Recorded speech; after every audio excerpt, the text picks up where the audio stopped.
قومی احتساب ordinance national assembly کو غیر قانونی قرار دینے والے ستمبر 15 کے فیصلے کو چیلنج کرنے کے حکومتی فیصلے کے فوراً بعد اس فیصلے کو کالعدم قرار دینے کی ایک نجی درخواست سپریم کورٹ میں دائر کر دی گئی۔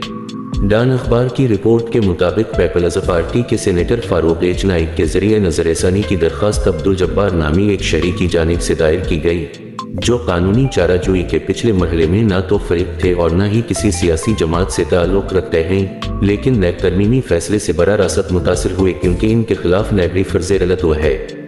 جمعرات کو اٹارنی جنرل منصور عثمان آوان نے صحافیوں کو بتایا تھا کہ نگران حکومت ستمبر 15 کے فیصلے کے خلاف اپیل دائر کرے گی، جو کہ سابق چیف جسٹس امرتا بندیال کی جانب سے جاری کردہ آخری حکم تھا۔